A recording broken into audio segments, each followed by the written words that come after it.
Hola, buenos días, ¿cómo están? Qué gusto saludarles. Me da muchísimo gusto y mucha emoción también encontrarnos el día de hoy en este auditorio en el marco de la Feria Internacional del Libro de Guadalajara para celebrar este diálogo, este panel que nos emociona muchísimo, que es posible gracias a la alianza, al apoyo de UNICEF, de su representación en México y por supuesto de la Universidad de Guadalajara y de la Feria Internacional del Libro de Guadalajara. Es un gusto pues recibirles a todas, a todos ustedes, y me emociona antes que nada pues darle la bienvenida a nuestra rectora general, la maestra Carla Alejandrina Planter Pérez, que se encuentra aquí presente en nuestro auditorio y que nos va a dirigir unas palabras de bienvenida.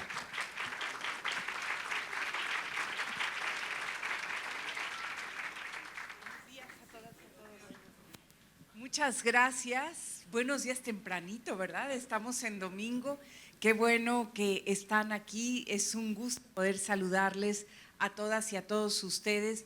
Por supuesto, a este panel tan interesante en donde se combinan experiencia y juventud. Vean la carita de esta chiquita, ¿no? Me da de verdad muchísimo, mucho gusto.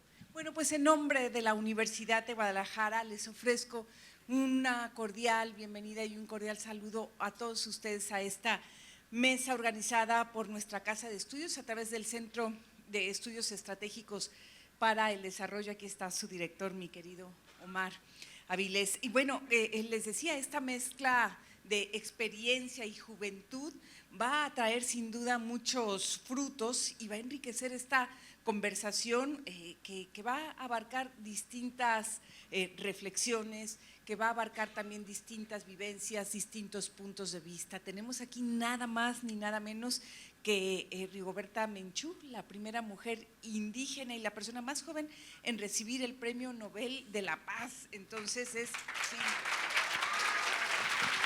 Ayúdame.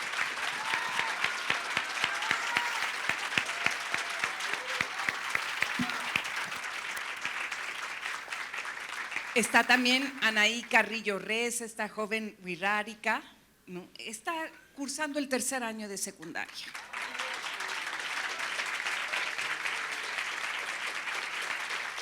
Y Fernanda Carrero Castro de UNICEF México también nos acompaña. Fernando Carrera Castro, muchísimas gracias. Bueno, tengo aquí que me hace falta Natalia Velázquez, de origen mazahua, ¿cierto? Bienvenida, muchísimas gracias. Ella se ha destacado por su liderazgo y juventud, cuya vena líder, fíjense qué interesante, y eso me gusta mucho, proviene de su madre, Marisa Velázquez Ramírez. También a tu mamá, nuestra felicitación. Bueno, en este país, México es uno de los países con mayor riqueza y diversidad cultural, eso todos lo sabemos, donde las mujeres indígenas tienen un papel trascendental al contribuir con la preservación de sus culturas, sus lenguas, tradiciones, además de participar y llegar a liderar movimientos de luchas por el respeto y la justicia social hacia México. A nosotros nos llena… Ay, Amaro, ayúdame, por favor. Perdón, no, mejor ayúdenme con esto. Va a haber una serie de temas por demás importantes que se van a estar abordando. Por favor, al final participen, enriquezcan, comenten. De eso se trata la FIL, de dialogar, de encontrarnos, de escuchar, pero también de aportar. Reitero mi beneplácito, querido Omar, por la asistencia de nuestros panelistas, quienes, como les decía, van a aportar sus conocimientos, su experiencia sobre cómo las niñas y adolescentes indígenas pueden tener una participación activa en la defensa de sus derechos fundamentales, así como también cómo las oportunidades de liderazgo, empoderamiento y activismo desempeñan un papel clave en la construcción de paz en sus comunidades. Rectora, directora, a todos, muchísimas gracias por estar esta mañana con nosotros. Saludo con cariño al maestro Uriel, el coordinador de la unidad indígena, el rector también, y pues que todo vaya muy bien, que sea muy exitosa esta plática, y les dejo el micrófono. Un gusto.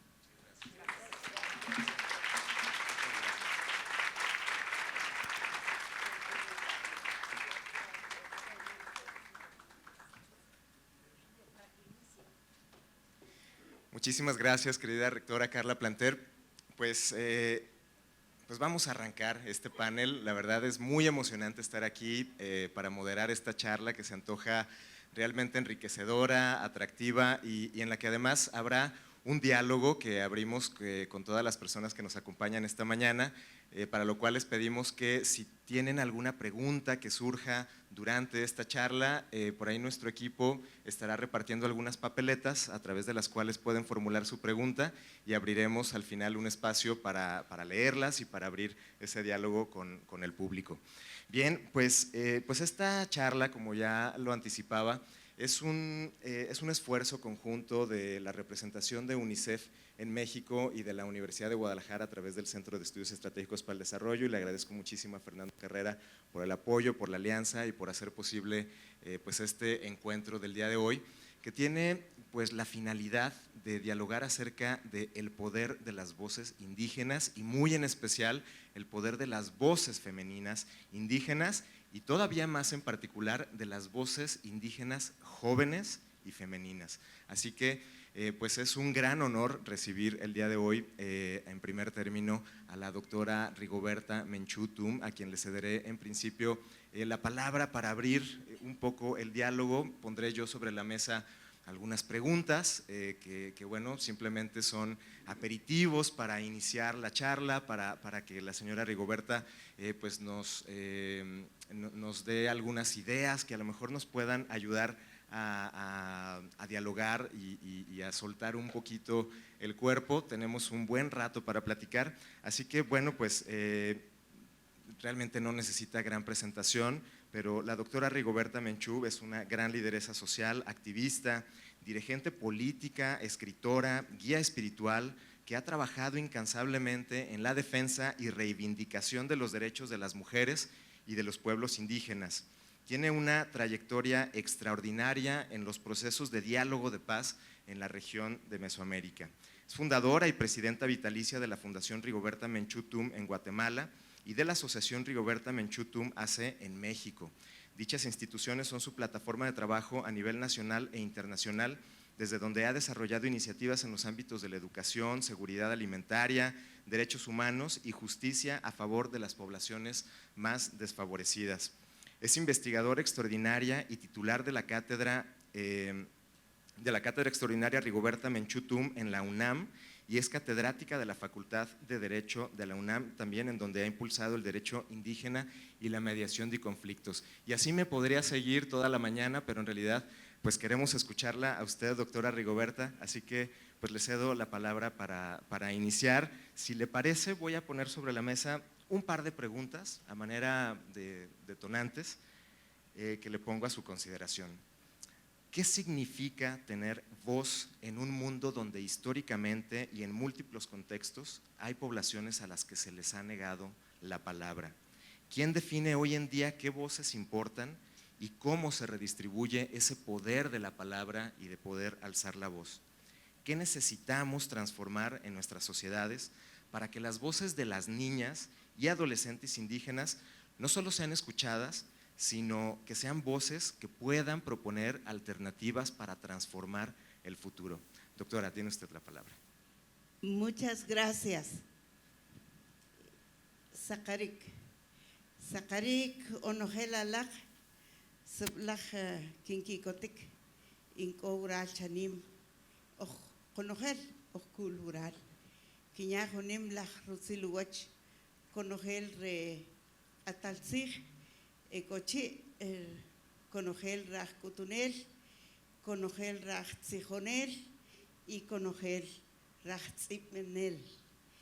Nimlach Maltiosh. Buenos días a cada uno de ustedes, a cada una de sus energías. En primer lugar, pues pido permiso a este sagrado lugar y las fuerzas de ustedes para que podamos pasar lo mejor y que llevemos las ideas que nos sirva, todo aquello que nos sirva para la vida.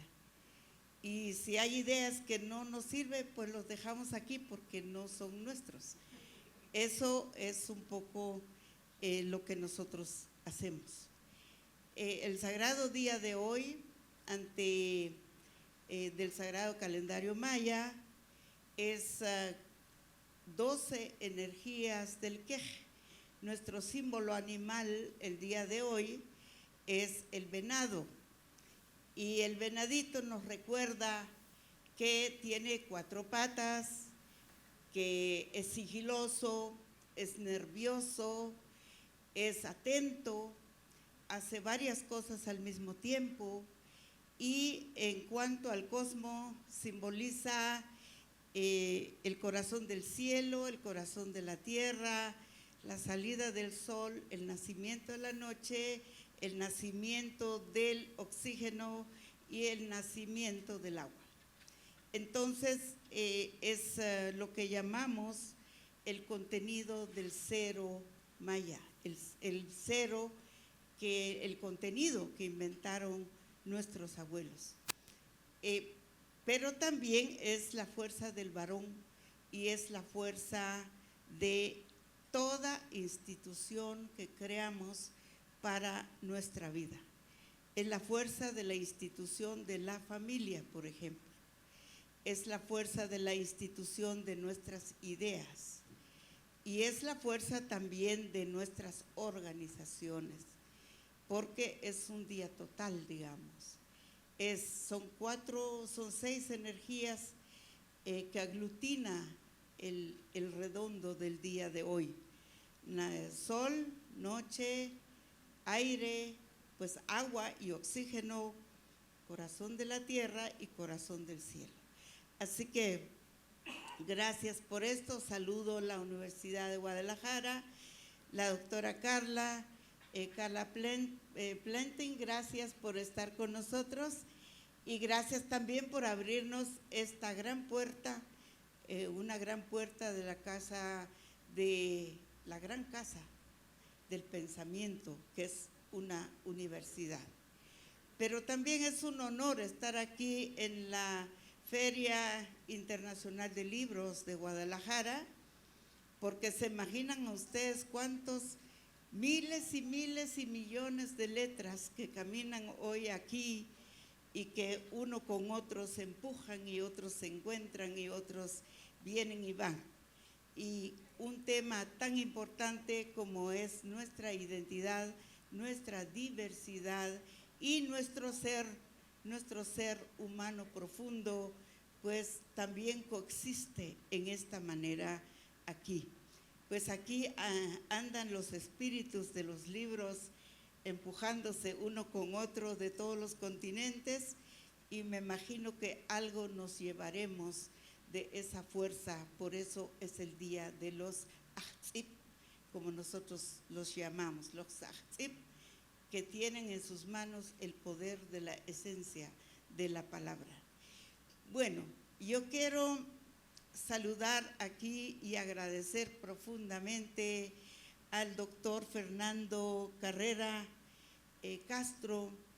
No solo es un gran compatriota guatemalteco que ha recorrido el mundo entero como embajador de una de las causas más profundas, que es la niñez y la juventud del mundo, a través de la UNICEF, y que es un gran honor que UNICEF pues personalmente me haya invitado para estar aquí. Gracias, doctor Fernando, porque de hecho trabajamos juntos y somos cómplices por todas las causas de los niños de México, de América Central, de América Latina, pero también somos cómplices por las causas de los niños indígenas. Seguramente estamos haciendo un gran plan para el futuro con la niñez y la juventud indígena. Y seguramente vendremos varias veces a hablarles a ustedes. Pero también más honor siento, bueno, antes de pasarme a otro tema, por favor, cada uno de ustedes pasen a visitar el stand de UNICEF, porque allí vamos a hacer este encuentro, pero hubiera sido muy difícil la concentración. Entonces, muchas gracias. Queridas hermanas Natalia y Alice, es para mí un gran orgullo estar aquí con ustedes, porque esto es realmente lo que nos toca hacer, un relevo generacional, vigilar por el liderazgo de nuestra juventud indígena y que nuestra juventud siga en nuestros pasos, que tengan cada uno de ustedes un camino ancho, un camino limpio, un camino transparente, un camino recto, un camino que no les haga perder el rumbo, haciendo una misión. Y seguramente por algo su linaje ancestral los trae aquí el día de hoy. Y crezcan, pero no solo de tamaño, como dicen nuestros abuelos, sino crezcan como un ser espiritual, un ser material, porque van a tener que vivir dignamente.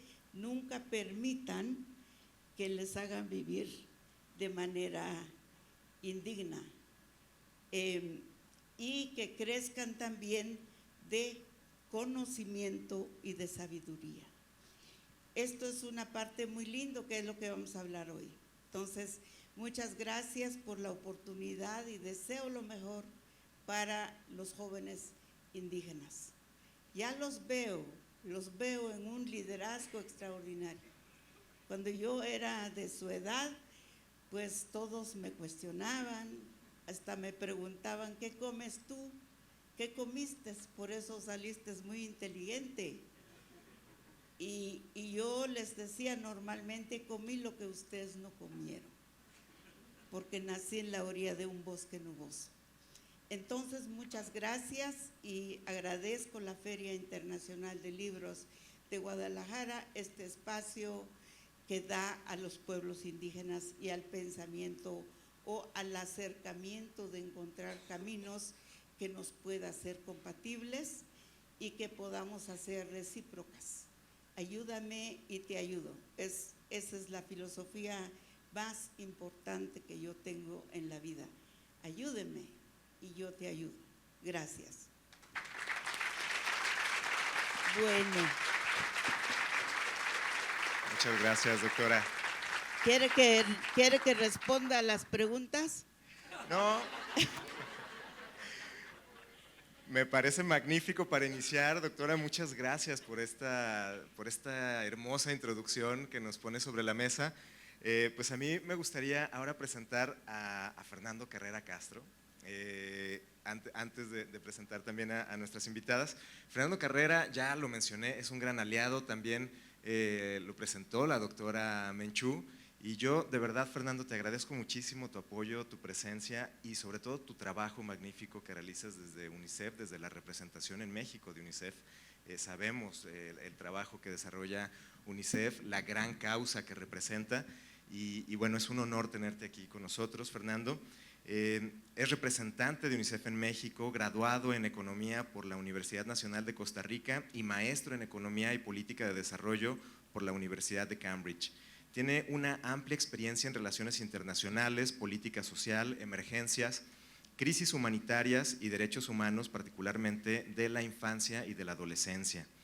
En 2013 y 2014 fue ministro de Relaciones Exteriores de Guatemala y en 2014 fuiste enviado, Fernando, al frente de la misión permanente de ese país ante las Naciones Unidas, nada menos. En 2015 y 2017 fue consultor internacional para distintas agencias de las Naciones Unidas en Bangkok, Bangladesh, Bolivia, Costa Rica y Guatemala. Y tu trayectoria, Fernando, en el sistema de Naciones Unidas es amplísima. Entonces nos gustaría, Fernando, que nos platiques un poco, bueno, de la agenda de UNICEF, desde luego, en lo que tiene que ver con lo que nos convoca el día de hoy, las voces indígenas, las voces de la infancia y las adolescencias indígenas, pero también de tus perspectivas, de tu opinión, de tu sentir acerca de este tópico. Tienes la palabra, Fernando. Muchas gracias, te agradezco mucho y bueno, en primer lugar saludar a mi amiga, compatriota, doctora Rigoberta Menchú, Premio Nobel de la Paz, con la cual tenemos una relación de mucho cariño, pero además de mucho trabajo conjunto, como ella mencionó. Saludar a nuestros acompañantes aquí en el panel. Las voces de las niñas y las adolescentes son vitales, y particularmente de las niñas y adolescentes indígenas, porque son voces que, como escuchamos ahora Rigoberta, Rigoberta no es la excepción de los pueblos indígenas. No comió de otra comida, pero hay mucha gente que ha comido esa comida, lo que hay, ¿no? Y yo siempre lo digo porque la visión neocolonial y racista que ha existido en el mundo, tenemos la percepción de que los pueblos indígenas hay que invitarlos para que digan sus cosas, ¿no? No, es para que nos den sabiduría, como escuchamos a Rigoberta. Aprendemos de los pueblos indígenas. Esto es una lección de humildad y además de realismo.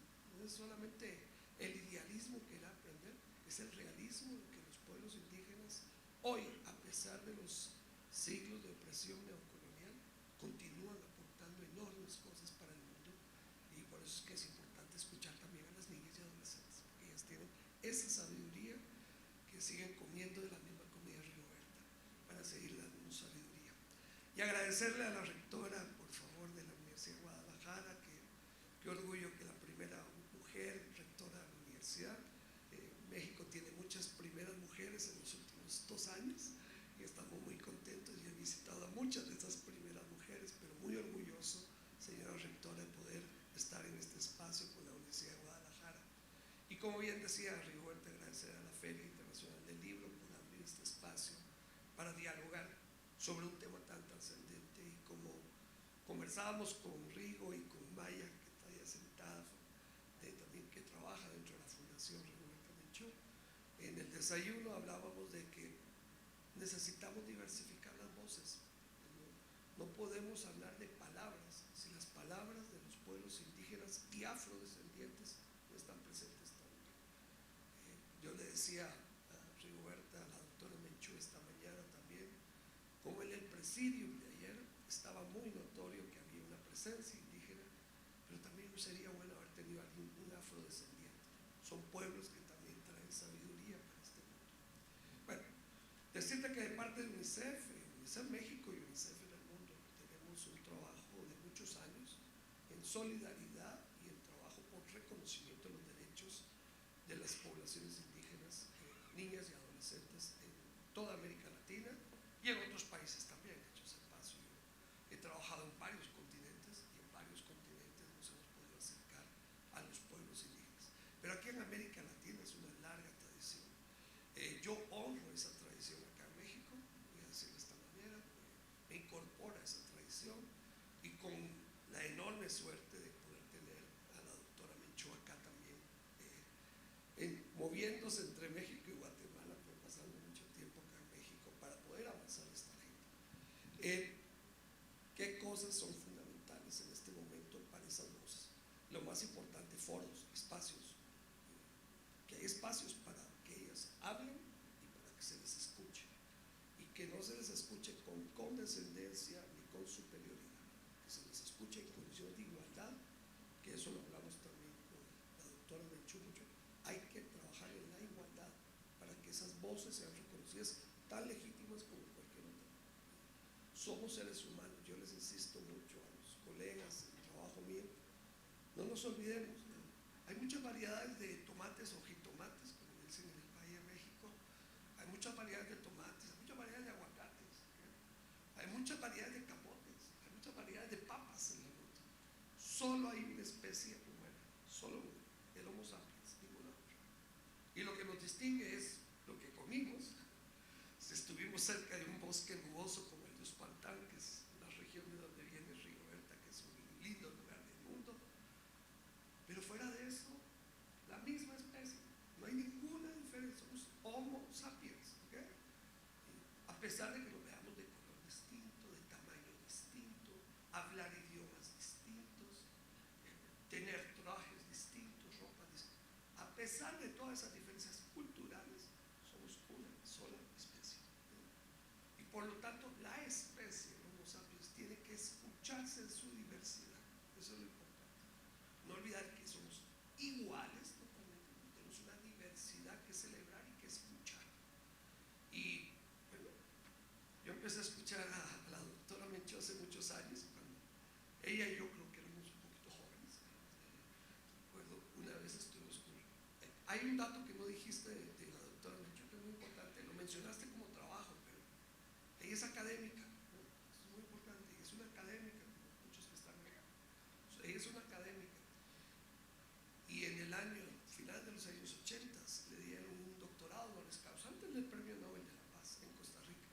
estudiante en ese momento en Costa Rica, y recuerdo que la doctora Menchú tomó la palabra y dijo, pues ya que me dieron el doctorado voy a decirlo, nosotros los académicos, ¿sí? Y es tal cual. Entonces es muy importante en la diversidad de lo que estamos haciendo escuchar esas voces distintas y el trabajo que empieza desde hace décadas. El reconocimiento del Premio Nobel de la Paz para la doctora Menchú en el año 92 es un reconocimiento que 500 años de dominación y opresión, abuso, maltrato, tortura, genocidio contra los pueblos indígenas no logró acabar con esas culturas y esos homo sapiens que son iguales que nosotros. Y bueno, escucharlo a Rigoberta, uno aprendiendo de la sabiduría. Hay otra persona que la doctora Menchú conoce, y yo también, el doctor Daniel Matul, es otro persona quiché, y él me enseñó muchas cosas de la cosmovisión maya, me enseñó el valor de las matemáticas. La cosmovisión maya es profundamente matemática, los números dicen cosas. Nosotros en la visión occidental los números son para hacer cálculo, en la visión maya es para entender el universo. El universo no se entiende sin números, y como bien me decía Daniel Matul, como los físicos, como los astrofísicos, que saben que sin matemáticas no podemos saber cómo es el universo. Bueno, eso lo sabían los mayas hace 2000 años atrás, eso lo sabíamos. Bueno, cierro diciendo que necesitamos escuchar a las niñas y adolescentes en particular. Eso que estamos viendo, ese renacimiento maya, como le dicen en Yucatán ahora, tenemos que vivirlo para todos los pueblos indígenas y escuchar todas las voces. Y me alegra mucho estar acompañado de los adolescentes que estoy seguro nos van a hablar con sabiduría, con inteligencia y con mucha madurez. Muchas gracias.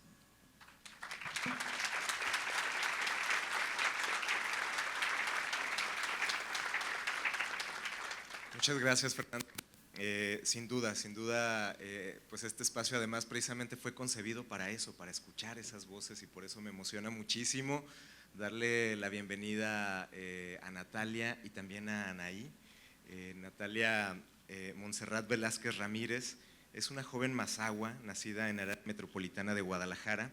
Actualmente cursa la preparatoria y desde muy pequeña ha demostrado su gran interés por la cultura de su pueblo, participando activamente en la promoción de las danzas y cantos tradicionales mazahuas, además de su liderazgo en actividades relacionadas con los derechos de la niñez. Natalia es hija de Marisa Velázquez Ramírez, a quien también nos da mucho gusto saludar, Marisa, líder y activista en la defensa de los derechos de las mujeres indígenas, cuyo ejemplo ha inspirado a Natalia a continuar con el compromiso de fortalecer la identidad, la educación y la participación de las juventudes indígenas. Pues a mí me emociona mucho compartir este panel con Natalia y con Anaí, porque si a mí desde muy chico me ha emocionado, me ha inspirado la figura, la palabra de la doctora Rigoberta Menchú, me interesa mucho saber cómo es para una joven mazahua que hoy estudia la preparatoria, saber cómo es ese legado, cómo lo experimentas, cómo lo vives, y también cómo es tu experiencia como una joven indígena talentosa, brillante, inteligente, con muchas cosas por decir en este mundo actual, en este contexto, Natalia, tan cambiante, de tanta incertidumbre, de un mundo tan loco en el que nos toca vivir. ¿Cuál es tu sentir? ¿Cómo experimentas tú pues tu condición, tu vida como una joven indígena talentosa y brillante, Natalia? Tienes la palabra.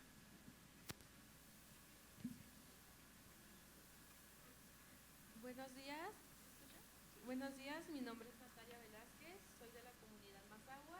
Me voy a permitir leer, ya que tengo muchas ideas que no me gustaría que se me pasara alguna. Pues soy Natalia, tengo 17 años, soy de la comunidad mazahua de Santiago Chachochitlán, Temascalcingo, Estado de México, una tierra que honra memorias de mis abuelos y mis ancestros. Quiero compartirles algo que para mí significa mucho, que es de mi bisabuela Teresa Bolaños, que era una joven de 16 años que a esa edad quedó viuda y por sus ganas de salir adelante tuvo que trasladar hace 50 años del Estado de México a Guadalajara Ay, perdón, estoy muy nerviosa, perdónenme. Y mi bisabuela era una persona que no sabía hablar español, no sabía leer, y aún así ella tuvo que trasladarse a Guadalajara, viniendo aquí, sin solo, ay, Sí, se solo escucha bien. estando, solo con sus ganas de venir y salir adelante. Gracias a la decisión que tomó siendo casi una niña, sobrevivió lejos de su comunidad. Hoy yo estoy aquí ocupando un espacio de diálogo que tal vez ella jamás pudo imaginar. Soy de la continuidad de la lucha, la continuidad de mujeres indígenas que emigraron, de las jóvenes indígenas que crecimos entre dos mundos y aún así seguimos defendiendo nuestra identidad. Quiero empezar diciendo algo importante, que es que para mí estar en dos mundos distintos tal vez es algo complicado, ya que en muchos espacios no podemos estar como no podemos ser libres de nuestras raíces, nuestras culturas. Y aquí en Zapopan he estado muy… Ay, no. Bravo.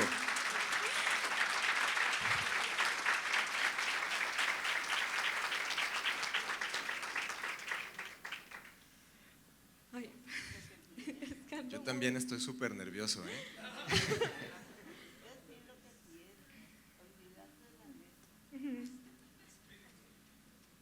Ay, ok. Estamos tal vez en espacios que vivimos discriminación, pero también tengo que cuidar mi lengua, mis raíces, porque no solo vengo yo, vienen mis ancestras, vienen todas. Ahorita que yo estoy aquí parada, no solo vengo yo, viene mi abuela que aquí está presente, viene mi abuela que me hizo mi quesqueme, vienen personas de mis comunidades que hicieron mi traje. Y estoy muy contenta de estar aquí, ya que es un espacio donde muchas de ellas tal vez solo lo sueñan. Y yo estoy aquí haciéndolo y es algo que me honra mucho estar compartiendo el diálogo con ustedes.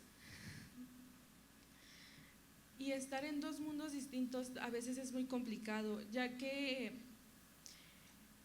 cuando migraron, muchos tuvieron que ocultarse, tuvieron que dejar de como ocultar su identidad, ocultar sus raíces, sus tradiciones, y no lo ocultaban porque les daba vergüenza, lo ocultaban por miedo a lo que le hacían, llegaban hasta a golpearlos, a discriminarlos.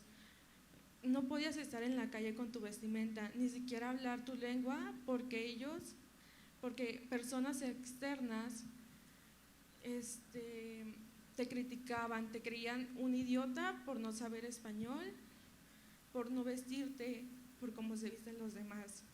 Yo estoy muy orgullosa de estar aquí parada y estar hablando de mi comunidad, estar vistiendo trajes de personas de mi pueblo, de venir acompañada de mi mamá, que es una mujer que a mí yo valoro mucho y estoy muy orgullosa de ella por todo el camino que ha dado. Y estoy muy contenta de ver que hay espacios donde podemos hablar, donde podemos opinar, donde no se nos cierre o se nos prohíba decir ciertas cosas. Gracias. Muchas gracias, Natalia.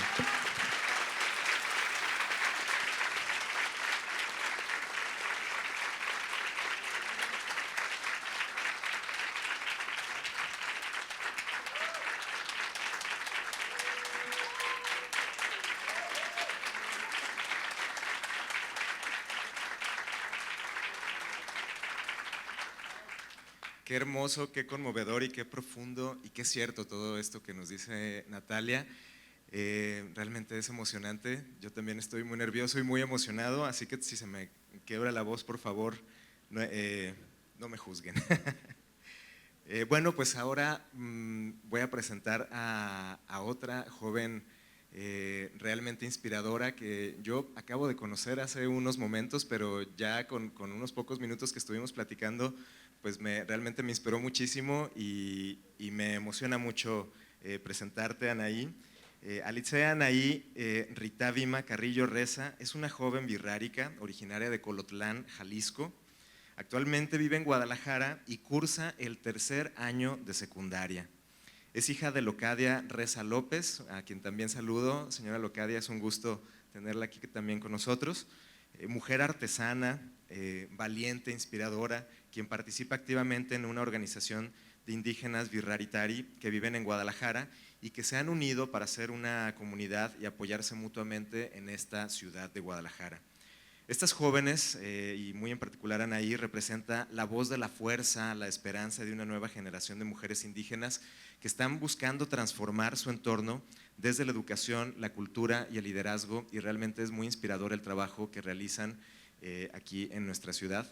Y Anaí, pues me gustaría escucharte ahora, tu sentir, pues las preguntas son las mismas. ¿Cómo vives este mundo? ¿Cómo es ser una joven mujer indígena en esta ciudad de Guadalajara, en este mundo tan loco, con tantos cambios tecnológicos, con tanta información y que a menudo pues las voces de todos no pueden ser escuchadas? ¿Tú cómo experimentas y vives esta situación? No, pues, primero que nada quisiera, buenos días a todos, agradecerles por la invitación y ahorita pues la verdad yo me siento muy especial por haber sido yo la persona a la que hayan elegido para poder estar aquí y representar a una comunidad indígena que es birrárica. Yo tengo 13 años, vengo de San Sebastián Tepanahuastlán, está dentro de Jalisco, está justamente al norte a la orilla. Ay, me pongo muy nerviosa. Bueno.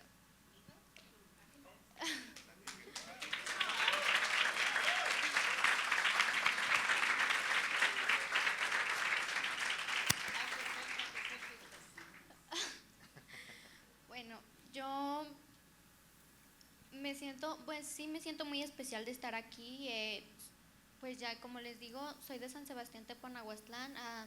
Yo viví ahí bueno, vivo ahí, soy de ahí, nací ahí. Viví durante 5 años ahí en San Sebastián Tepanahuastlán, pero por necesidad de trabajo nos tuvimos que mudar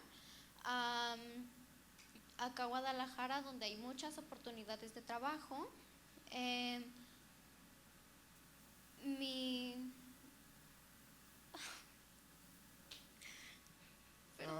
Estoy muy nerviosa. No te preocupes, no te preocupes. Pues a mí me gustaría preguntarte, creo que hay muchas cosas desde las comunidades indígenas que a menudo, pues nosotros que no formamos parte de las comunidades indígenas no nos enteramos, no conocemos, pero que seguramente son muy valiosas, muy enriquecedoras y que nos gustaría escuchar, que nos gustaría que nos platiquen, Anaí, y también tú, Natalia, si hay algo que quieras compartir, que es valioso para nosotros y que les gustaría a ustedes que nosotros sepamos. Este es el momento para que nos digan eso que siempre han querido decirle a todo el mundo, que han querido gritar a toda la sociedad, a toda la comunidad. ¿Qué sería eso que ustedes le dirían a todo el mundo?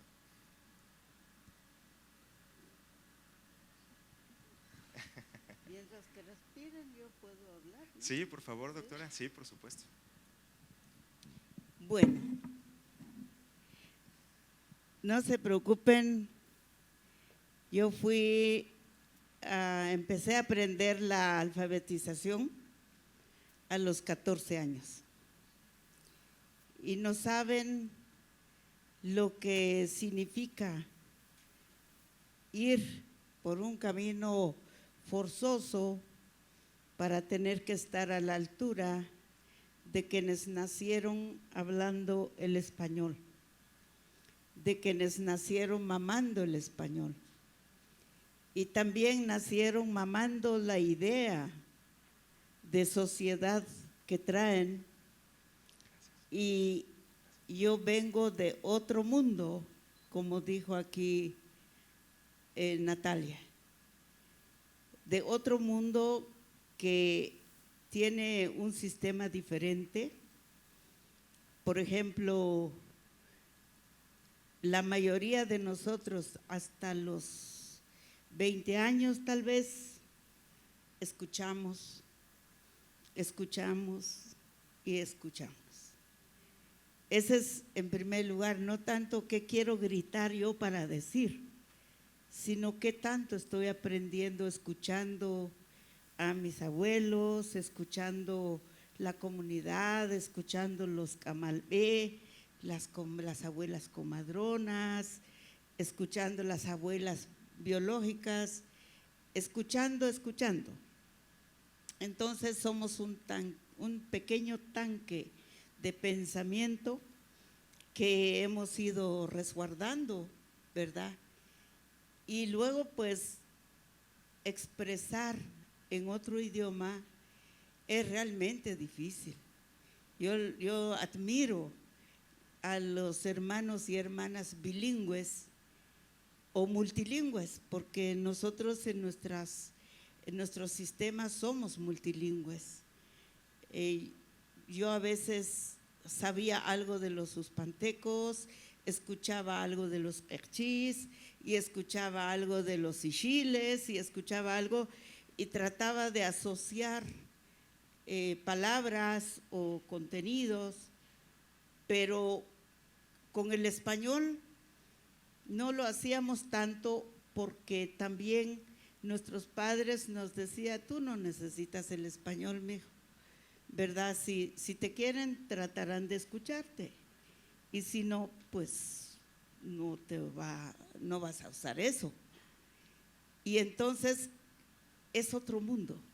Y yo entiendo aquí las hermanas y la verdad que por supuesto que estamos en una época diferente y que me alegra que están en la escuela y que me alegra que no desertaron el primer año. Y yo cuando fui a la escuela pues ya tenía 18 años, cuando ya fui a una escuela formal y me saqué 4 grados en un año mismo, o sea, me nivelaron, ¿no? Era una educación de adultos. Pero creo que hay 2 sistemas diferentes y lo que se intenta es encontrar una ruta entre 2 sistemas, no desaparecer uno para adoptar otro, sino cómo podemos movernos entre 2 sistemas, una ruta común. Para eso, para mí, pasa en primer lugar de saber que no estamos hablando de la misma cosa, que los idiomas tienen su propia espíritu, que la palabra para nosotros tiene un espíritu propio, tiene esencia, y la esencia nos explica porque, por ejemplo, si hablamos de espiritualidad, me costó a mí rezar el Padre Nuestro, por ejemplo, pero es cierto que cuando lo dejé de rezar unos años, se me olvidó. Pero, ¿y cómo se reza completo el rosario? No, ya no puedo. Entonces, pero sí, yo sé decir y sé dónde está lo que llamamos la cruz maya, y es lo que me llevó a mí en cualquier lado del mundo, o sea, porque mi guía es el sol y nada me cuesta decir, abuelo sol, gracias, aquí estoy, ¿verdad? Abuela luna, aquí estoy, y abuelo río, que veo un río, mire, me llamo tal fulano, vengo de tal lugar y que me gustaría que me conozca, porque yo quiero conocer su espíritu, o sea, es otra manera de rezar y sucesivamente. Y más ahora, pues que afortunadamente somos universales, pero entendí que los idiomas establecidos es una grandeza extraordinaria. Por eso admiro el español, porque ya casi que soy poetisa en español, digamos. pero me encanta ser poetisa en quiché, ¿verdad? Porque es obvio que aunque esté insultando suena muy hermoso.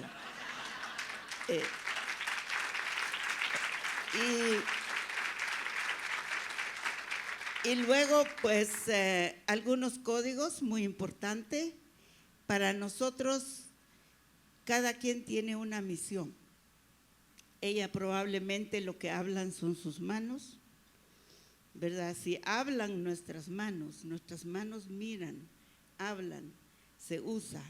Entonces sale de las manos una obra extraordinaria que la otra persona no lo puede hacer porque no es su misión. Y algunos otros hablan lo que llaman los occidentales el sentido común. Entonces, aunque no predica porque no tiene la esencia de la palabra, no es su misión, pero sí tiene un tino extraordinario de calcular por dónde se hacen las cosas, ¿verdad? Y cómo se hacen las cosas, y tiene sus habilidades. Entonces, yo creo que la aportación de los pueblos indígenas, incluso lo que se llama el más grande, digo yo, en relación a las voces, el más grande, inmensamente grande, es el silencio. El silencio es un espíritu extraordinario porque resguarda muchos tesoros ahí. Como no me lo preguntaron, no lo voy a decir, ¿verdad? Y como no me lo dijeron, pues ni modo, no opiné, porque no era tiempo que mi palabra fuera útil. Y hay una serie de condiciones, digamos, que uno va viviendo, y por eso pues cuenta mucho las edades que tenemos también. Si ya tiene 26 años, es el tiempo exacto de la madurez, digamos, que ya lo que opina uno tiene un grado de responsabilidad, tiene una exigencia especial, un código. Más si ya tiene 52, ya empieza a hacer la transmisión de ancianos. Entonces ya tienes obligación de lo que digas tenga y esté lleno de seriedad. Porque no puedes decir cualquier cosa, porque estás ofendiendo tu propio ser primero, después el ser de los otros, ¿no? Entonces, no, y ya cuando tenemos 65 años, empezamos lo que en nuestra cultura se llama desapego. Ya me doy cuenta que estoy haciendo el proceso de retorno según mi tiempo en la tierra. Entonces, por eso parece que no nos importa mucho la personalidad o los premios, no nos marea mucho. ¿Por qué?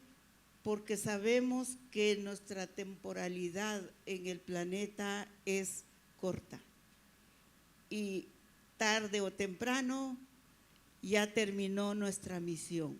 Entonces, por eso es que, por ejemplo, a mí me dicen guía espiritual y soy una guía espiritual, porque manejo el sagrado calendario maya, porque manejo el caminar del sol, porque manejo el caminar de la luna, porque manejo conocimientos que yo los utilizo cuando se requiere para una vida plena de alguien que necesita de mi auxilio.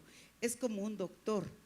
Si aquí están mis amigos hepatólogos, entenderán que no van a decir que yo soy hepatólogo y quito el hígado cuando quiera. No, se necesita el tiempo cuando ya el hígado está listo para ser trasplantado, pues lo van a hacer, ¿verdad? Entonces, pero tal vez no atiende los dientes, ¿verdad? Entonces, yo creo que este es un sistema, yo en primer lugar. El sistema es lo que está constantemente en hostigamiento. Los niños, por ejemplo, nosotros tenemos un colegio y cada vez hacemos que los niños indígenas no deserten de la escuela inmediatamente.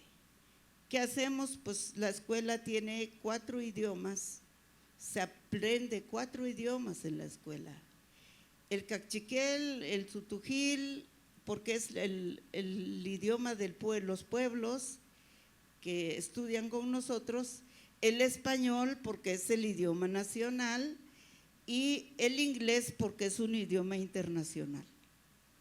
Y ninguno de nuestros niños choca con ningún idioma. Eso no quiere decir que no vayan a hacer sus juegos en sutujil o no vayan a hacer sus juegos en cachiquel, y de hecho pues comparten su sapiencia en una casa del conocimiento. Entonces yo pienso que eso es lo que le pasa a un hijo chino que no habla el mandarín, que llega a México y no habla el mandarín, y me imagino que su casa va a ser la fortaleza más grande para que no entre en un choque brutal, y eso le pasa a cualquier otro pueblo del mundo. Por eso es importante el principio de la diversidad. Voy por la pregunta. ¿Quién elige la pregunta? ¿Eligen los otros o elijo yo? Entonces depende quién eligió la pregunta para saber, para ver qué quiere saber. Entonces, esto es lo que enfrentan los pueblos indígenas constantemente. Estamos en 94 países del planeta. En algunos países, por ejemplo, aquí hay más de 66 lenguas en México, y estamos en muy pocas escuelas bilingües interculturales. Y mucho menos estemos en la poesía, en la literatura, en la ilustración, en la creación, en el arte. En todo esto no estamos, y eso es lo que se intenta en este tiempo como una nueva era de educación. Entonces permitir liberar, digamos, los conceptos para que empiecen a crear nuestras juventudes y que no sean siempre regidos por dos sistemas casi forzosos. Sí, doctora, muchas gracias.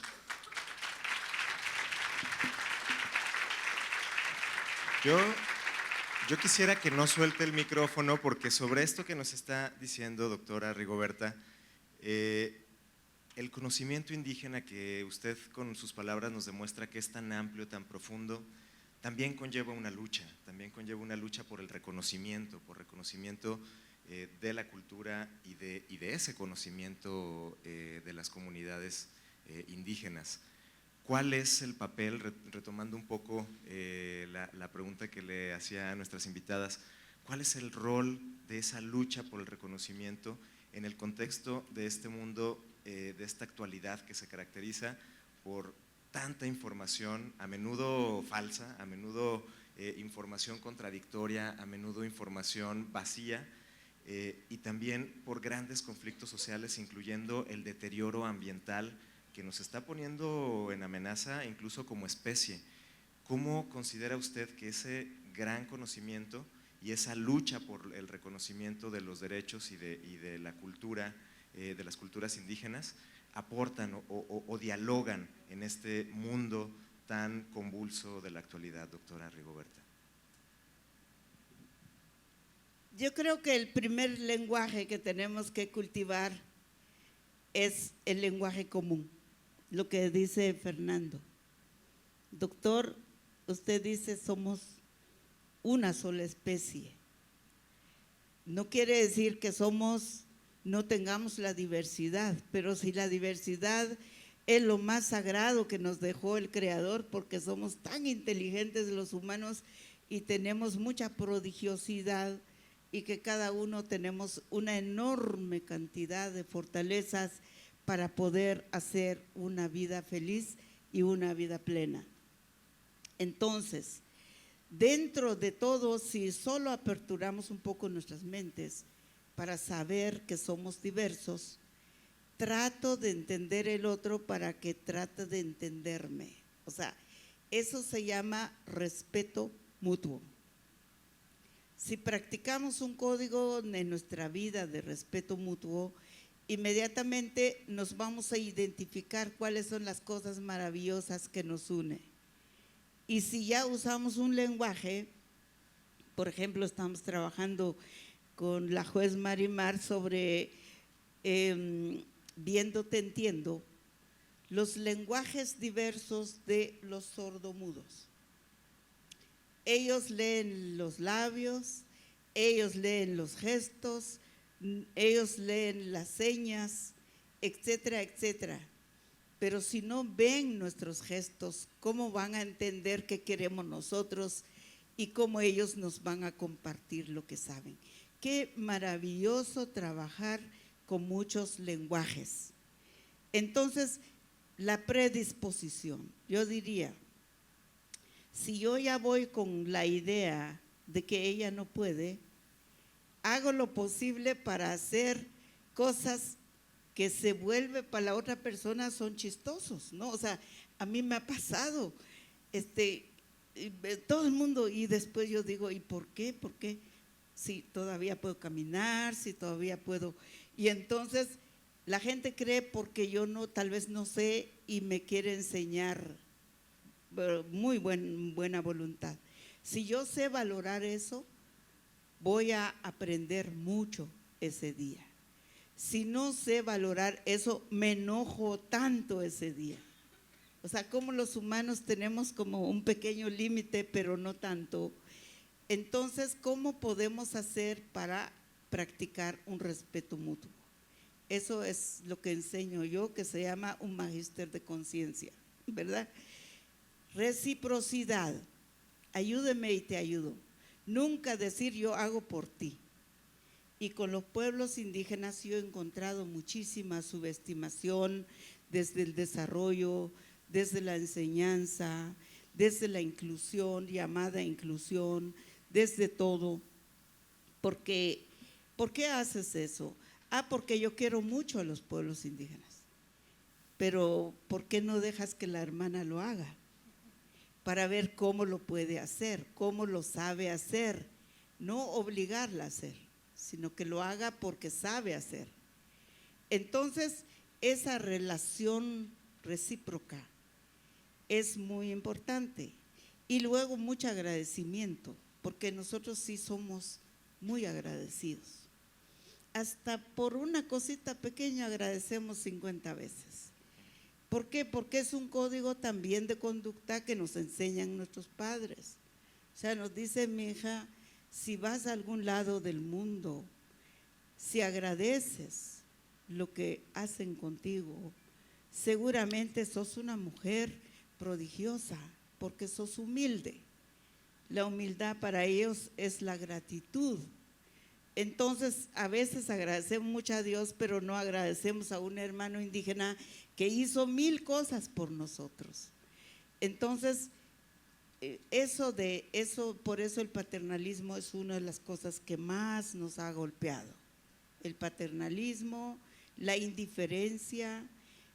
Estás conmigo, pero yo hablo por ti, ¿no? Entonces uno dice, bueno, vamos a ver qué dice por mí, ¿verdad? Porque es que somos iguales. Si yo hago igual con usted, seguramente lo va a sentir rápido que yo soy una abusiva y soy una aprovechada, ¿verdad? Y eso nos toca sentimientos. Yo pienso que el sentimiento de cada uno es el tesoro más sagrado que tenemos. Pero sucesivamente, entonces no veamos como que la diferencia es lo más importante, sino qué cosa nos une, qué cosa nos lleva adelante, cómo encontramos un lenguaje común, cómo vamos a quitar algunos de los estereotipos que están. Por ejemplo, el folclore. Yo no sé si hay folclore aquí en la feria, pero el próximo año me vendré más temprano para saberlo. Pero el folclore, eso a nosotros como que decimos, ¿qué sería si yo me vistiera como usted solo para enseñarle que tengo conductas iguales que ustedes, ¿verdad?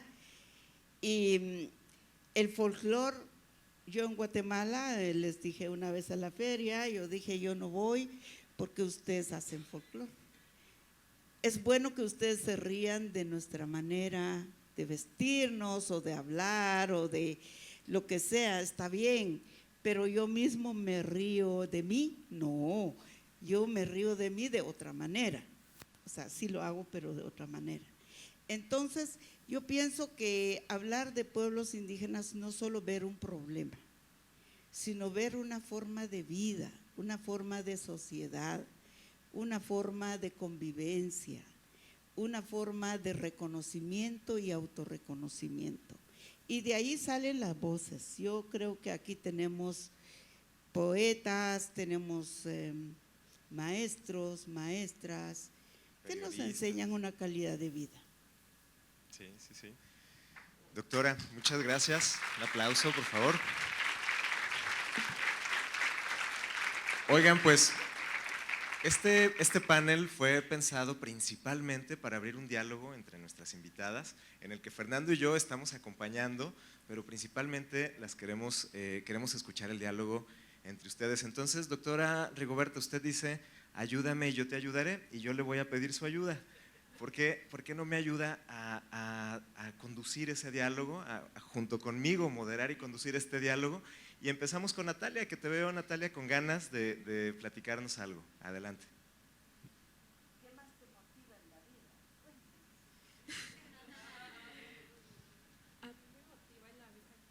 A mí me motiva en la vida mucho pensar en mis primas. Ay.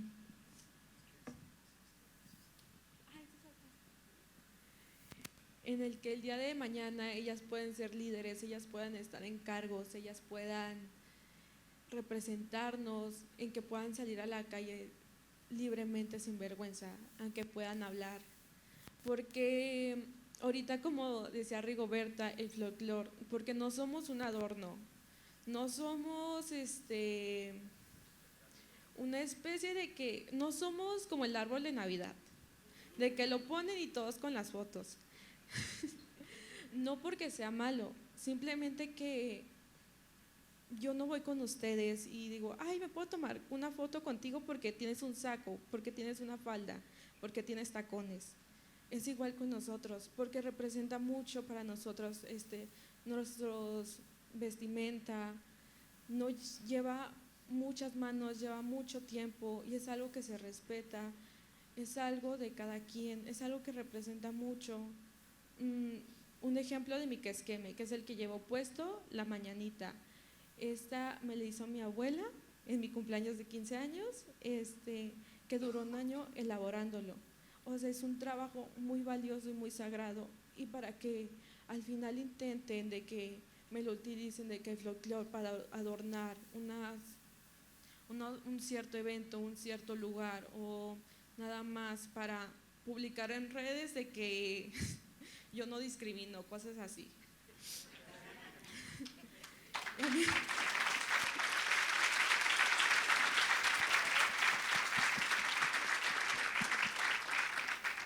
Porque no todo se vive de redes, también nosotros desde chiquitas vamos aprendiendo cosas, son cosas muy valiosas que nos enseñan mis abuelos, mis abuelas, que con ellas voy caminando siempre y que estoy muy contenta de ellas y les vuelvo a repetir, yo estoy muy contenta de estar aquí porque yo sé que mis primas me están viendo y ellas van a decir de que si ella fue valiente de pararse ahí, ¿por qué yo no? Porque yo no lo voy a hacer.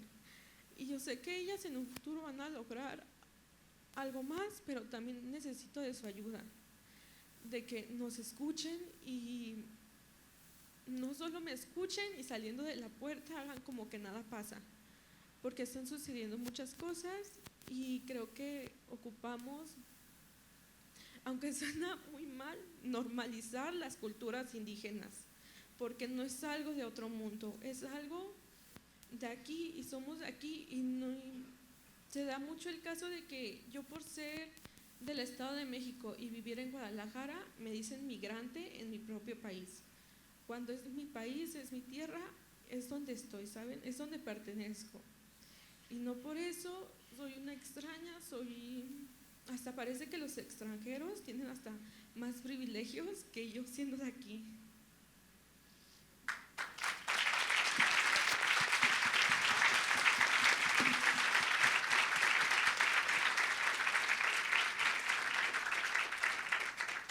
Bueno, y como la doctora Rigoberta Menchú me está ayudando a moderar este diálogo, doctora, ¿qué le preguntaría a Anaí? Anaí, que tiene mucho también que decirnos, pero ¿qué le preguntaría usted a Anaí, a una joven como Anaí de aquí de Jalisco? ¿Cuáles son tus metas? ¿Tienes metas? ¿Qué quieres alcanzar? ¿Cómo te quieres ver aquí a unos 15 años? Bueno, de aquí a unos 15 años yo la verdad me veo como una abogada, la primera abogada.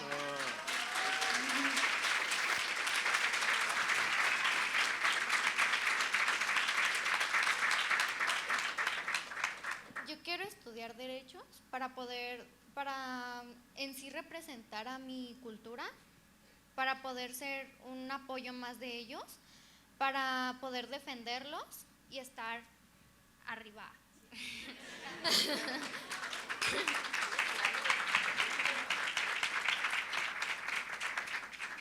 Esas son mis metas y pues en sí pues sí quiero tomarla porque quiero defender a mi cultura, quiero ayudarlos y ayudarlos en sí, poder defender sus derechos también, como dice mi compañera Natalia, pues de que defender derechos y poder salir a la calle sin miedo a que salir y, una indígena, una foto. No, de que normalicemos eso, normalizar de que salir a la calle y vernos ahí y normalizar visibilizarnos y así que sea normal vernos en la calle y no se sorprendan cuando nos vean, por ejemplo, en un aeropuerto, que no digan, ¿y esta qué hace aquí? O sea, ¿cómo llegó? No, hay que dejarnos visibilizar por esos lugares, darnos a conocer de que podemos llegar a donde queremos, sea como sea. Maravilloso, bravo, Anaí.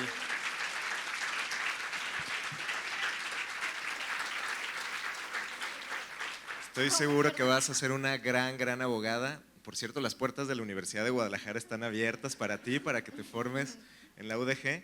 Y ahora, ¿qué te parece que te pregunte a ti? ¿Qué te gustaría preguntarle a la doctora Rigoberta Menchú? Porque hay que devolverle la pregunta. ¿Qué te gustaría preguntarle a ella? No, pues me gustaría preguntarle de pues sus experiencias en la vida, cómo ha sido su recorrido en la vida, ¿sí? Su recorrido durante todo eso. En su niñez, ¿cómo fue su niñez en sí? Bueno, yo creo que tengo como 4 episodios en la vida. La primera, mi primer hogar es Chimel, un bosque nuboso. Yo nací en el Temazcal como normalmente hasta los 14 años. 14 años mi papá me llevó a trabajar en un convento con las monjas y llegué a la jungla, pero la jungla de la ciudad, la jungla humana. Y en esa jungla efectivamente es absolutamente dura, difícil. Primero por no hablar el idioma, segundo por el tráfico de personas y el tráfico de gente, de carros, de todo, otra cosa. Y bueno, había que sobrevivir, afortunadamente tenía la tutela, digamos, de un convento y mis padres. Y después me gané una beca y me fui a un internado. Y ser internada, gracias al Creador, también en un convento de monjas. Entonces aprendí mucho de la disciplina de la vida, la fe, las buenas conductas, digamos, y el trabajo. Pero ¿cuál era la idea de mi papá de sacarme para que encontrara un trabajo? Que tuviera un trabajo en la vida, No que me hiciera una académica o que me hiciera un personaje, porque lo más importante era que nosotras y nosotros tuviéramos un trabajo en la vida, porque el trabajo dignifica.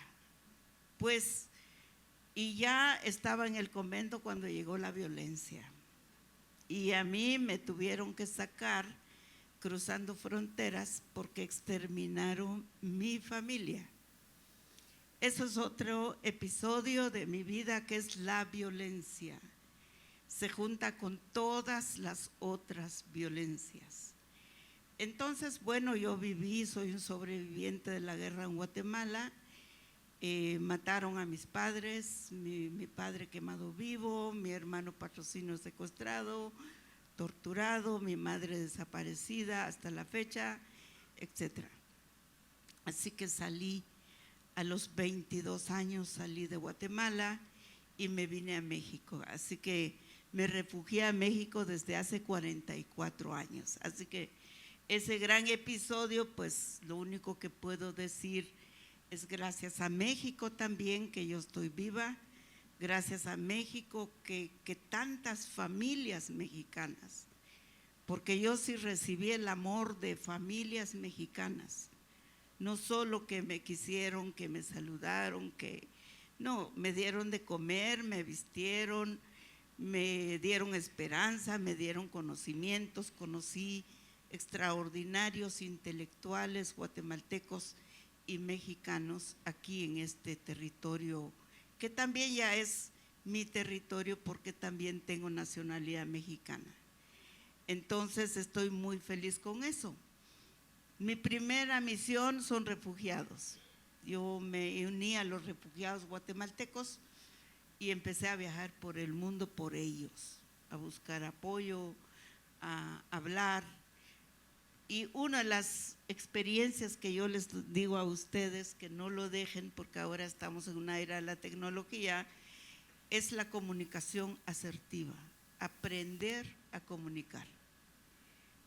Porque cuando uno no comunica una olla de presión que tiene allí, de dolor, de sufrimiento, de recuerdos, de desprecios y etcétera, si uno no lo comunica, te enferma a ti mismo. Entonces hay que comunicarlo, decirlo, hay que aprender a agarrar la tarima, y ya que aquí está la tarima de la FIL, usen la tarima de la FIL para hablar y comunicar, usen la universidad para eso, usen la iglesia, usen lo que sea, pero la comunicación asertiva es muy importante. No todos sabemos comunicar. Pero lo otro es que, bueno, devolver la solidaridad. Yo soy una persona que creo que me da gusto hacer las cosas que hago. No sacrificios, sino me da gusto hacerlo. Entonces, nada más yo creo que la participación. Nunca dejen de participar. Y si no los invitan, métanse en la fila y usen la primera silla. Es lo que yo hice en la vida, ¿verdad? No me conocían, no me invitaban, pues no me invitan, yo voy, me pego a alguien y me siento allí. Si me sacan, pues ya es asunto de ellos, pero yo estoy allí. Entonces es también dignificar tu participación. Y claro, yo no puedo hablar mucho porque ya tengo 66 años y es justo saber que los que tenemos esa edad ya tenemos un cúmulo de experiencias, ¿verdad? Ustedes y yo, así que gracias. Gracias, doctora Rigoberta.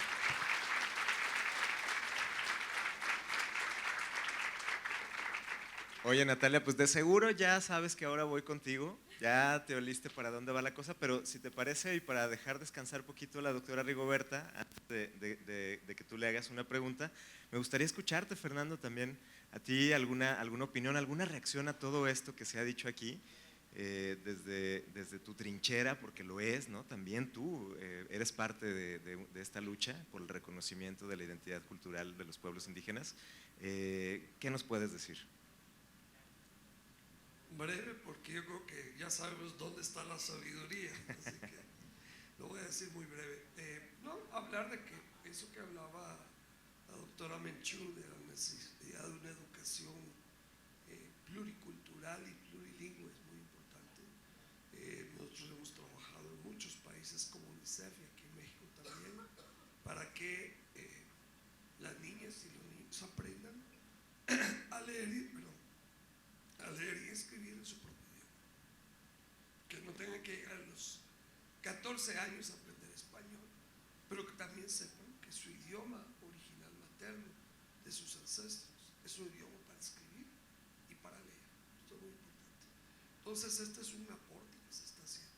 Un segundo aporte importante es el tema de la valoración de la nutrición. Lamentablemente en México los pueblos indígenas han sido bombardeados con productos alimenticios que son dañinos para la salud. El más conocido, por supuesto, es la Coca-Cola. Tanto Chiapas como Yucatán, pueblos mayas, representan el mayor consumo per cápita de Coca-Cola en el mundo entero. Y la mayor parte está en pueblos indígenas. Y tenemos que trabajar para recuperar las formas tradicionales de alimentación que eran mucho más valiosas que las que estamos introduciendo con el consumo moderno. Pero eso también implica diversificar la dieta. Históricamente había una dieta limitada, pero no diversificarla con productos dañinos o con contenido de azúcar ultraprocesados. Y una tercera cosa que me parece que es importante es recuperar la voz y la identidad. Eso es muy importante. Lo decía Rigoberta muy claro, es que hay que abrir paso, no de una manera paternalista, decirles pasen adelante, sino reconocerlos en su humanidad, en el derecho que tienen como personas de poder decir y hablar. Y eso es algo fundamental. Y por eso vamos a trabajar mucho con la doctora Menchú en el tema del liderazgo de los niños y los adolescentes indígenas, porque queremos que haya un reconocimiento en espacios nacionales, estatales, municipales e internacionales. Ese es mi parte. Gracias, Fernando. Y esa es una lucha que debería ser de todos en realidad, ¿no? De todos los pueblos y de todas las comunidades. Muchas gracias, Fernando. Y bueno, Natalia, pues ahora sí, ¿ya pensaste qué le vas a preguntar a la doctora Rigoberta?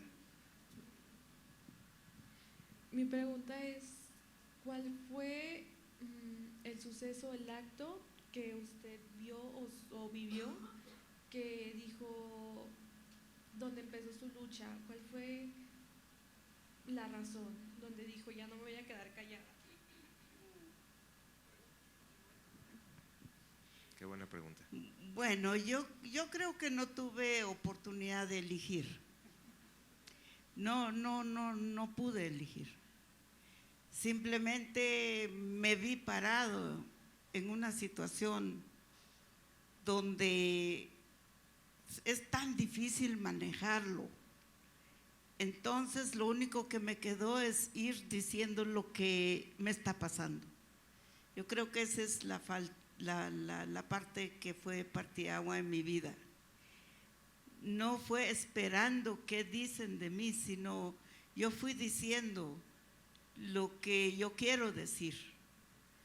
Y por eso es que yo, por ejemplo, el caso de mi madre me llevó a grandes redes mundiales por el tema de los desaparecidos. Me vinculó con las abuelas de Plaza de Mayo, las madres argentinas, las madres salvadoreñas, guatemaltecas, mexicanas, porque yo tenía una misma condición, es decir, me gustaría que mi madre vuelva, que encontrara sus restos, que viera dónde está su tumba, que me gustaría, o sea, el apego a una causa tan profunda no era defender la causa de ellos, sino también la causa mía, que quería honrar a mi madre.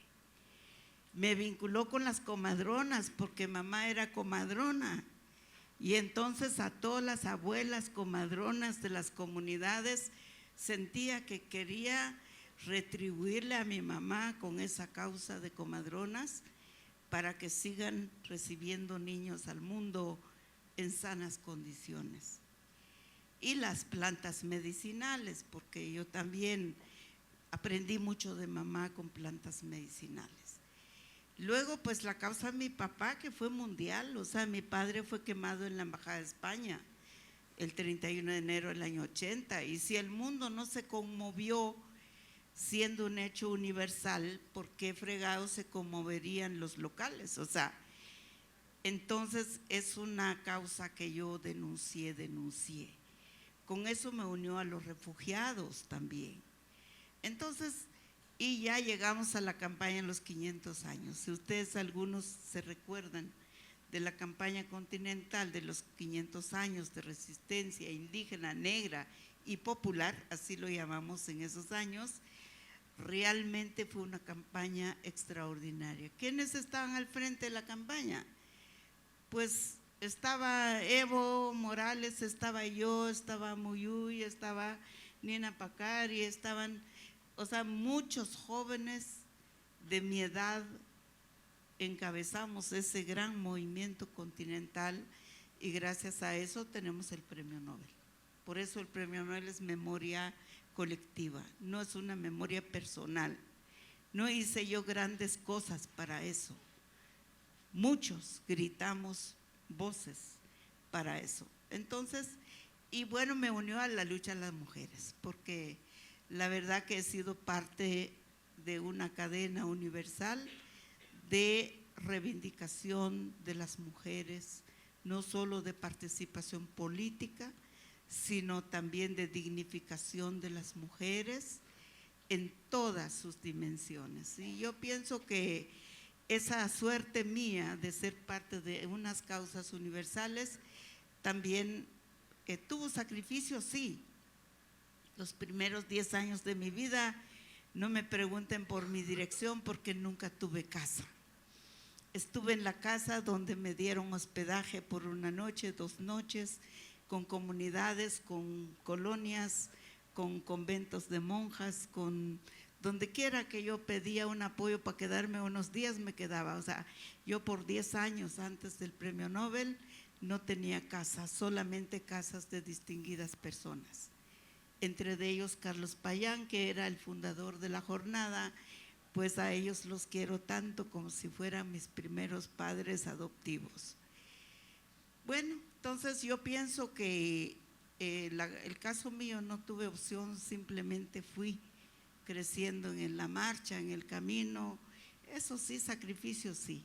Yo leo, yo estudio, yo averiguo, yo investigo, y más ahora, jovencitos tienen, solo que no se confundan con la inteligencia artificial, porque no siempre la inteligencia artificial está diciendo verdad. O sea, no hay verdad allí. Hay personas que les gusta jugar con la parte mediática, pero también la parte de enredar pensamientos. Entonces, es mejor corroborar en la práctica y después usar la inteligencia artificial para ver qué dice. Si no coincide es por algo, ¿verdad? Entonces yo pienso que la participación. No esperen que los inviten. Es un consejo que yo les dejo a ustedes y a todos los jóvenes de este planeta. No esperen que los inviten, porque para eso se van a envejecer esperando que los inviten. No, participen, busquen, impónganse en los temas porque son temas de ustedes, de su vida, de su pueblo, de su nación, pero también son temas del futuro de otras generaciones. Así que nada más y gracias. Únense a los programas que tenemos, ahí está la maestra Maya, dirige un diplomado sobre mujeres indígenas y varios de nuestras embajadoras es justamente la edad de ustedes. De verdad, tenemos unas embajadoras del diplomado que han promovido tanto, y este año que viene va a ser muy importante el diplomado para mujeres indígenas acá en México. Pero se da en Perú, en Bolivia y en Guatemala, nació en Guatemala. Gracias. Muchas gracias, doctora. Muchas gracias.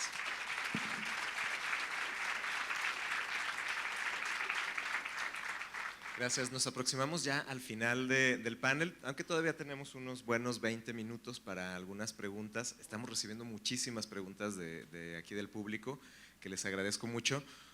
Como son muchas, difícilmente podríamos responder una por una, así que más o menos ahorita de manera apresurada catalogado o agrupado algunas preguntas que, si les parece, las pongo sobre la mesa y ya ustedes nos van respondiendo.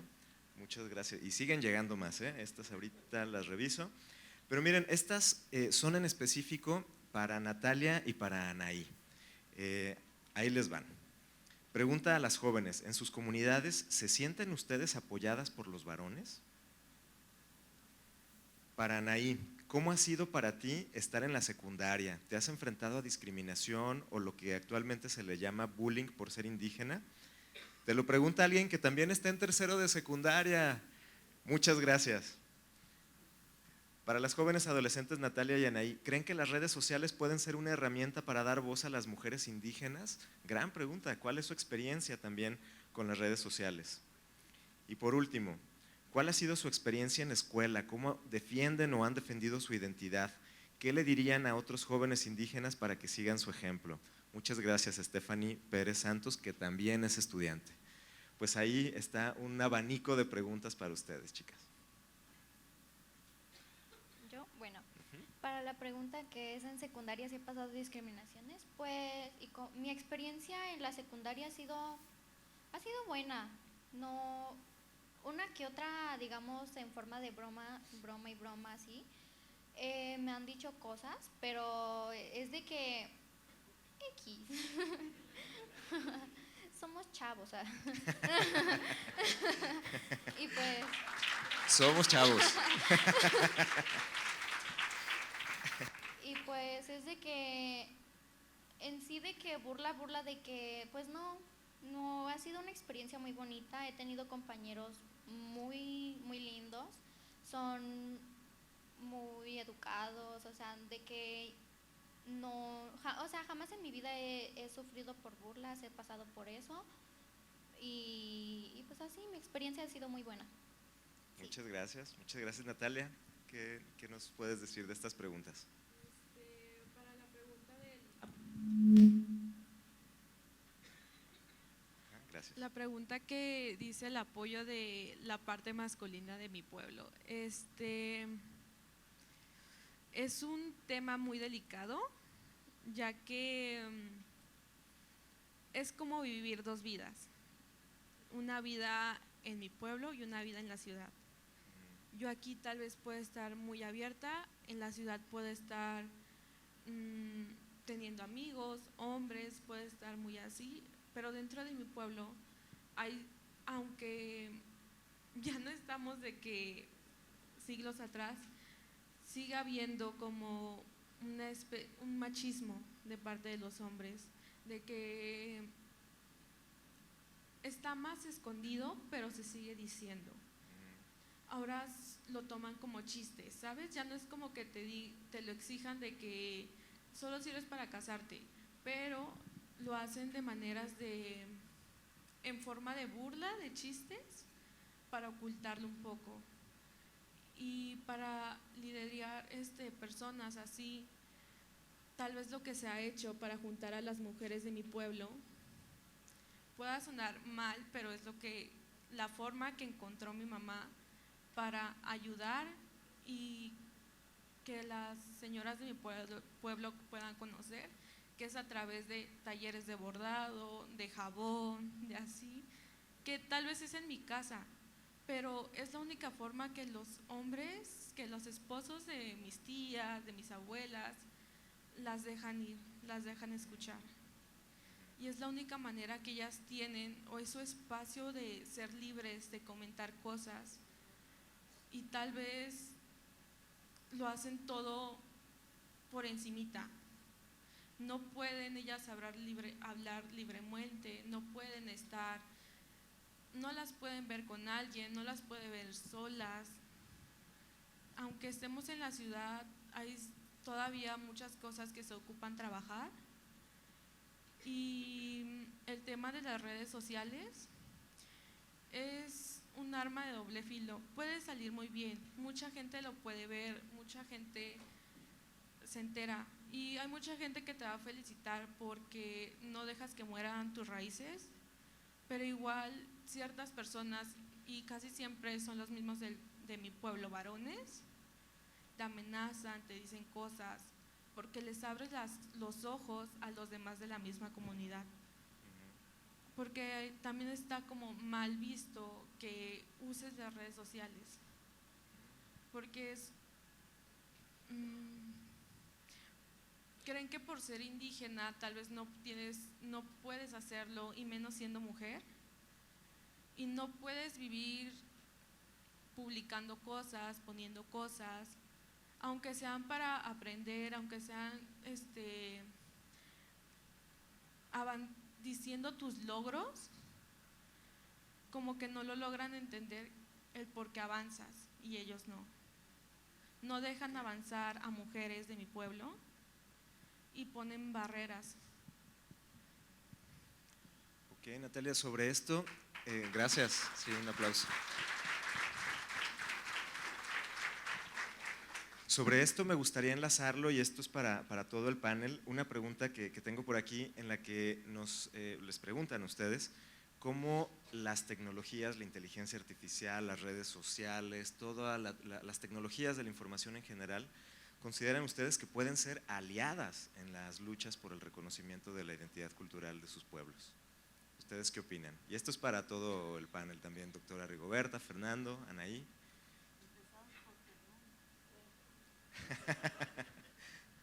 Ya me tocó la más dura. A ver, en general la comunicación es vital para poder tomar conciencia y para poder cambiar cosas. Entonces, todos los medios de comunicación los que existan tenemos que usarlos para esas luchas de buscar transformar la realidad y volver la humanidad más humana. Entonces me parece que eso debe ser nuestra aproximación. Ahora, estamos en una etapa muy particular. Desde hace 2, 3 años empezamos en una etapa muy particular del uso de tecnologías, porque como bien recordaba Rigoberta, la doctora Menchú, la inteligencia artificial está adquiriendo, digamos, un espacio. En un lenguaje, una persona muy conocida, un filósofo muy conocido, dice: la inteligencia artificial nos robó nuestro sistema operativo. Hasta la fecha, ningún ser vivo de este planeta podía articular lenguaje. La inteligencia artificial puede articular lenguaje, escrito y oral. Y bueno, y eso se convierte en un arma de doble filo, como tú decías antes, porque tiene esa particularidad. Pero yo creo que el hecho de que sea un arma de doble filo no quiere decir que no lo usemos para precisamente promover esas transformaciones que son necesarias. Y yo creo que las tecnologías de comunicación en particular son vitales para que las niñas, los niños, los adolescentes puedan ir construyendo mejores niveles de conocimiento, de aprendizaje, entender culturas muy diversas que hay en el mundo. Y creo que además es vital que los protejamos de las amenazas que tienen esos medios. Esa es una responsabilidad de los adultos, no de los adolescentes ni de los niños, de protegerlos de las amenazas que existen en ese espacio. Pero no verlo como un obstáculo, verlo como una oportunidad, sin ser ingenuo ni entendiendo las limitaciones. Sería muy importante. Muchísimas gracias, Fernando. Oigan, pues tenemos muchas preguntas, pero hay unas que me parecen súper interesantes y oportunas, porque además estamos en una feria de libros y nos preguntan cuál es el libro que más ha tenido impacto en sus vidas. Y si les parece, la enlazo con otra también, antes de cederles la palabra, porque también una persona que no nos puso su nombre, pero pregunta cuál es la frase de vida que les ha motivado para seguir adelante, y por qué. Les dejamos a ustedes esas dos preguntas: su libro que más ha tenido impacto en sus vidas y una frase que les ha motivado. ¿Quién empieza? Anaí, adelante. Bueno, el libro que más ha impactado en mi vida es El diario de Ana Frank, que se trata de una niña que intenta seguir adelante, no importa sus problemas, no importa los problemas que ha tenido, pero siempre los termina luchando por lo que quiere. Y la frase que más ha impactado en mi vida, pues digamos que ha sido de seguir adelante nada más, porque no es seguir la vida nada más, no pensar en lo que va a pasar o lo que pasó, nada más seguir adelante y seguir la vida. Seguir adelante. Sí, seguir adelante. Bravo. Natalia. Creo que un libro que me impactó mucho es, no sé si lo conozcan, me imagino que ese es muy famoso, La niña de las montañas, de Ofrosina. Hace un año tuve la oportunidad de conocerla y que me dedicaron una notatoria, y creo que es un libro muy importante donde relata su historia, donde ella cuenta lo que ha pasado, lo que ha vivido. Y una frase, no es del libro, pero es una frase que a mí me gusta mucho, que es: querer es poder, porque yo sé que si lo sueño, que si yo lo quiero y lo deseo, voy a poder hacer lo que me proponga y no va a haber como una limitación de algo. Yo sé que nadie ni nada me puede limitar. Bravo. Bien. Gracias, Natalia. Doctora Rigoberta, su libro que más le ha marcado y una frase que nos pueda regalar, que le haya motivado en algún momento importante de su vida. Híjole, ya me cacharon. He empezado a leer un montón de libros y que no llego a la conclusión. Ese es mi problema. Bueno, yo conocí el testimonio de una mujer boliviana que se llama Si me permiten hablar, Domitila. Domitila Chungara, creo que era una historia muy semejante al mío en mi época. Las fortalezas de esa mujer, las formas de que esa mujer se presentó al mundo, me enseñó mucho a mí, la verdad. Y luego pues en Guatemala aprendí a leer con un librito que se llamaba La mansión del pájaro serpiente. Ese librito pues yo ya me sentía una gran lectora de ese entonces cuando pude leer un libro, que fue mi primer libro para leer, y ya me di cuenta que ya podía entender la sopa de letras.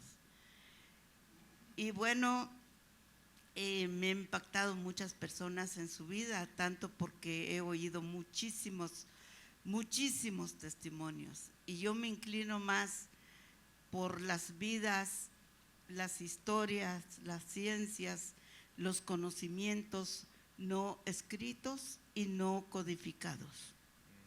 Incluso en el derecho, yo soy parte de los profesores en la UNAM, pero mi filosofía es que los estudiantes del derecho deben perseguir el derecho positivo, el que se ejerce en la práctica resolviendo un problema porque es lo que funciona. O sea, soy yo una de las personas que busco lo que me funciona. Si no se funciona en la práctica, aunque esté absolutamente hermosamente articulado, no me funciona en la práctica. Entonces voy detrás de las metodologías, las pedagogías y crear contenido. Yo diría también con la inteligencia artificial, pues toda la ciencia y la tecnología es creación humana. Ninguno lo creó un extraterrestre y nos impuso, sino fueron las mentes humanas que crearon la ciencia, la tecnología, está donde está gracias a la humanidad. Y también la inteligencia artificial, hay humanos detrás.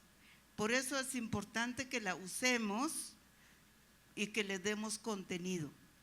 A mí me gustan los jóvenes que están creando contenido usando la red en su totalidad. Entonces, es mi recomendación también. Úsenlo, pero denle contenido. No se suman al chisme que sale ahí, sino hagan contenido porque otros verán su experiencia.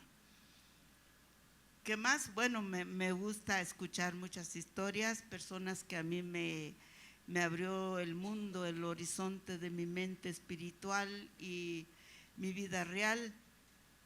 Por supuesto, lo que es el calendario maya es para mí sagrado, pero también Madre Teresa de Calcuta, también Martin Luther King, también Mandela, también Dalai Lama, también las historias exactas de muchos pueblos que me ha tocado recorrer, ¿no? Entonces, yo pienso que también se aprende en camino. La vida mismo para mí es un libro. Entonces, Qué bella frase. Pues la pregunta no era para mí, pero yo me quedo con esa frase que acaba de decir la doctora Rigoberta Menchú, la vida misma es un libro.